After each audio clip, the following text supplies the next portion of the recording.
Good afternoon, friends. I'm here with John Nelson, who has been involved with the removal of the dams on the currently named Boardman River here in Traverse City, and want to talk to him a little bit today about how he became involved with this process and about water protection in general. So John, thanks so much for joining us today. No problem. I'm glad to be here. Awesome. So tell us a little bit about your involvement with Traverse City. How did it start? Well, I grew up in Traverse City, and my family connections go deep and long. Not being an indigenous person, but as far as being a European goes about as far back as you can in Traverse City in the Leelanau County area. My dad was born over at Point Betsy Lighthouse. My parents on my mother's side were Northport people. They both graduated from Northport High School, so my roots go pretty deep in this region. Awesome. So, as a child, were you involved with nature quite a lot, being you're right on this beautiful body of water here? Absolutely.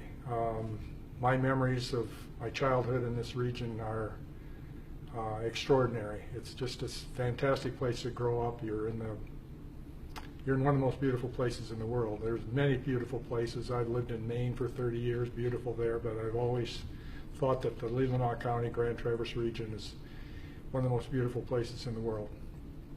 So let's talk a little bit about the water protection. When did you first get involved with protecting the waters here, and what have your roles been? Well, I noticed some years ago when I first came back to Traverse City from Maine in '96, '97, I just noticed some issues going on in my summer cottage up in Northport, and I called what was called the Grand Traverse Watershed Initiative at the time, now the Watershed Center, and got to know the executive director, got on the board.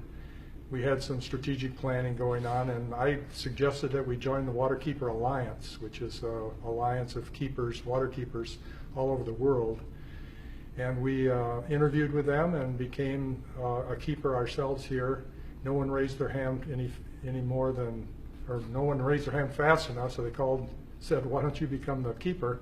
So I think it was 2002, I became the Grand Traverse Bay Water Keeper, Grand Traverse Bay Keeper.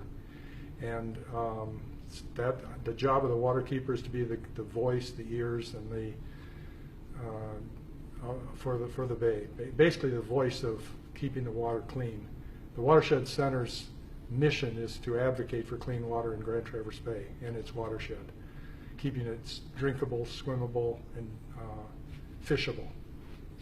Absolutely. So, with regards to water keeping, what are some of the biggest threats that you've seen to the Great Lakes here in the Bay? Well, the Watershed Center created the Grand Traverse Bay Watershed Protection Plan, and the top three threats are basically in our area, for Grand Traverse Bay's watershed, are nutrients, sediments, and invasive species. The nutrient issue is probably the most important. If you think about what happened to Lake Erie, for instance, with all the nutrients, the phosphorus flowing into the eastern or the western end of Lake Erie, all the algae growth. So what we've done is we've worked with the wastewater treatment plants to make sure they have phosphorus filters on them. And Traverse City spent $34 million upgrading its wastewater treatment plant. Northport did the same, Sutton's Bay, the Band of Ottawa and Chippewa, Elk Rapids is working on it. So we've solved the wastewater treatment problem, wastewater. But it's surface water runoff now is a big issue that carries phosphorus and nutrients with it into the watershed and into the bay. Sediments are more of an issue in the streams that feed the bay. And then, of course, invasive species, we do what we can do. It's a difficult issue, invasive species, because they're here, and what do you do about them? It's pretty hard to ameliorate the effects that they have. Yeah, absolutely. It's interesting you mentioned invasive species, because one of the things we looked at the stage 4 of the dam removal and dam modification project, which is Union Street Dam, which they're going to modify with the fish passage. Yes. So we had quite a conversation there with one of the leading scientists regarding how they were going to work to try and make sure the species that are in the Great Lakes right now aren't able to get back into the currently named Boardman River. Exactly. The lamprey eel being one of the big ones. But the big issue now is you let salmon into the upper Boardman River, or what I call the Ottawa River. Salmon are an invasive species. They were planted here by humans, and they've proliferated greatly, but they're of great economic benefit to us, so we think they're really a good invasive species, although not all of us agree with that. Yeah, no, that's definitely an interesting point, and I think you bringing up the fact that one of the roles was protecting the water by making sure this runoff wasn't going in from the waste treatment plants, had a huge success there. So with the water being so important to be protected, what are your feelings regarding the Enbridge Pipeline 5 that runs through the Straits of Mackinac, and how have you been involved in that area of things here? Well, I sit on the board of the Northern Michigan Environmental Action Council. We've been very active in opposing keeping that pipeline viable underneath the straits. So I'm totally in favor of pulling it out, stopping any oil or gas from transiting through those pipelines. Any leak would be disastrous, catastrophic for northern Lake Michigan and Lake Huron. Yeah, I absolutely agree with you, and I imagine we'll probably see each other this Monday in Traverse City for the Alternatives Analysis public comment session. Right. Right. Now, you've mentioned a couple of times regarding the river. Just can you explain a little bit about the Boardman River as it currently is, and how these dams work, what's on the river and how it came to be that way, and how it used to be previously? Well, prior to the Europeans coming to this region, the river was a free-flowing natural river, and I certainly understand that it probably had a name at that time.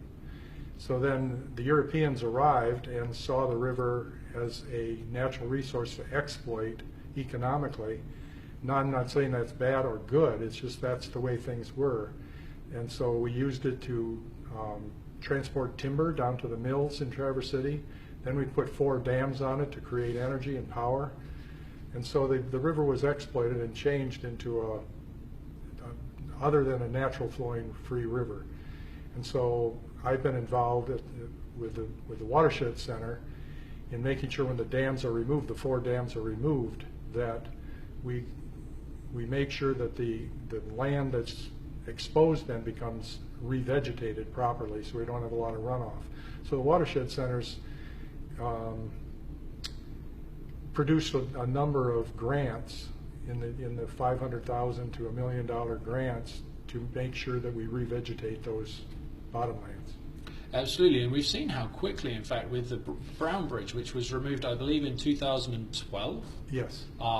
And if you look at the pictures of when it was first removed, it was almost like a desolate wasteland. And if you go back there now, there's trees that are 16 feet high that have naturally populated themselves. It's spectacular. The seeds from 100 years ago are still viable and still generate and regenerate their plants. And then, of course, thousands of trees and shrubs have been planted by hand by the Conservation District and a lot of volunteers as well to revegetate all those bottomlands. And then, of course, from the Watershed Center's point of view, some 250 acres of wetlands have been created by removing the dams as well. Absolutely, it's a fantastic project. I know the Grand Traverse Band of Ottawa and Chippewa Indians have been one of the key players in there. In fact, it's a historic project in the sense that it's the first time the Army Corps of Engineers and a federally recognised tribe actually co-managed a project, being the phase two of this, because without that, it wouldn't have happened. Exactly. The Army Corps stepped up to the plate. It was excellent. The county didn't have the resources to do it, so it was great that the Army Corps stepped up to the plate and provided the funds to make sure that the Boardman dams are removed, and now perhaps even the next dams downriver.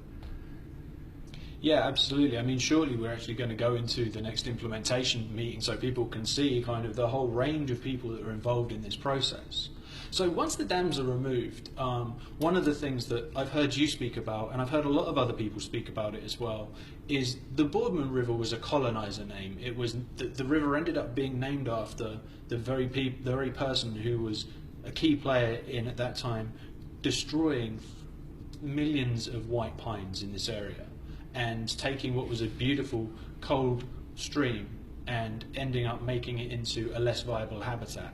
So it would seem logical that the river should go back to its original name, and I'm sure you've seen the movie, the documentary that was put together, yes, along with the Grand Traverse Band, which was the Ottoway, A River Reborn. So how do you feel about the renaming of the river, and maybe any role that, as being such a key person within this area, that you could play in facilitating that happen? Well, about a year ago, I mentioned to the IT, has it ever been thought of to rename the river to its original name prior to European settlement here? And yes, it has been discussed. The band has a lot of things on its plate. So what I've done is basically simply called representatives of the band and said I would do anything that I can do to help them change the name back to the original name prior to European settlement.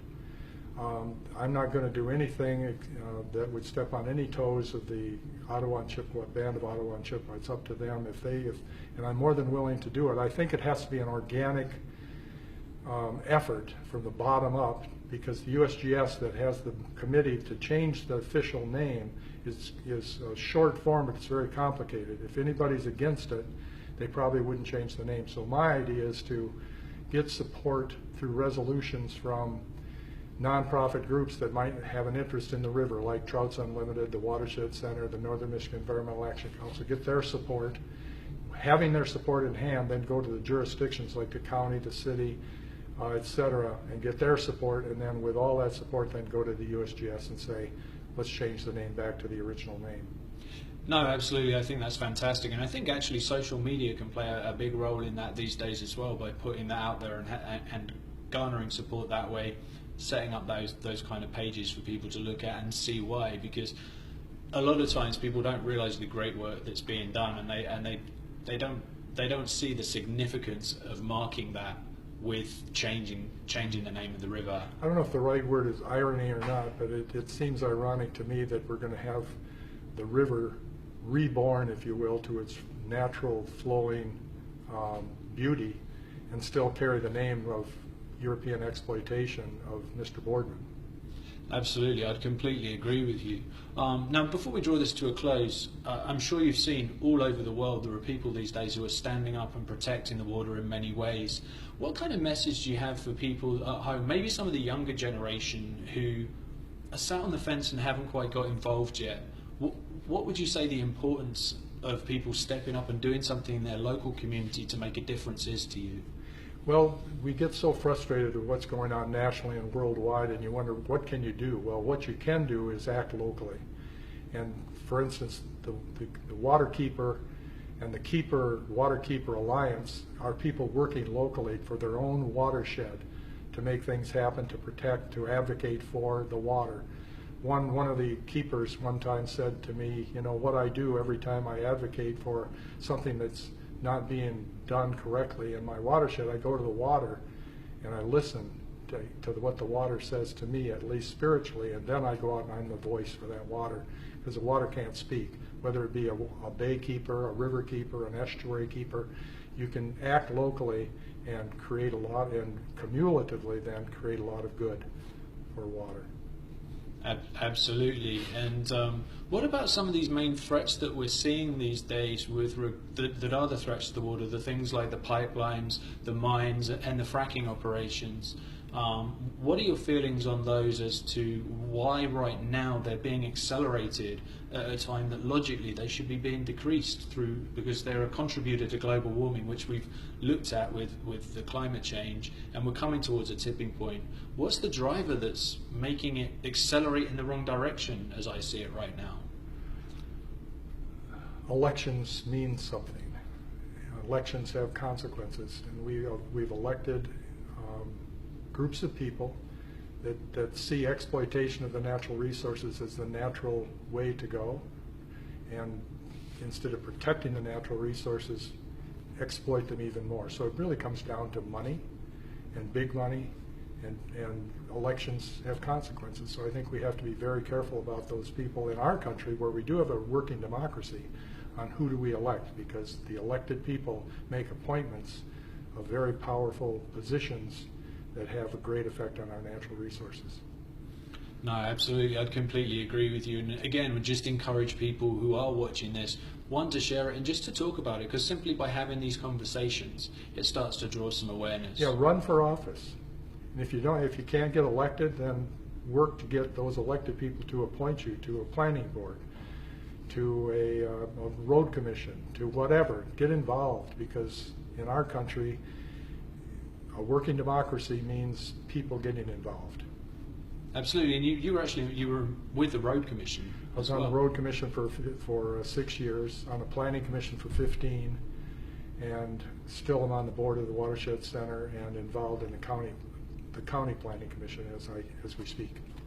Absolutely, John, and I'd like to thank you for all that you're doing, and for being a spokesperson for the water and being a shining example for other people, and hopefully some more people from the younger generations will start to follow through those footsteps and realize it's something that they really can do and it really can make a difference. Well, it's happening. You know, I'm the Grand Traverse Bay Keeper Emeritus because I'm retired a year ago, and our new keeper is in her late 20s, a young woman, highly educated, highly motivated, and she's doing a great job. So it's exactly as you say, get involved as a young person.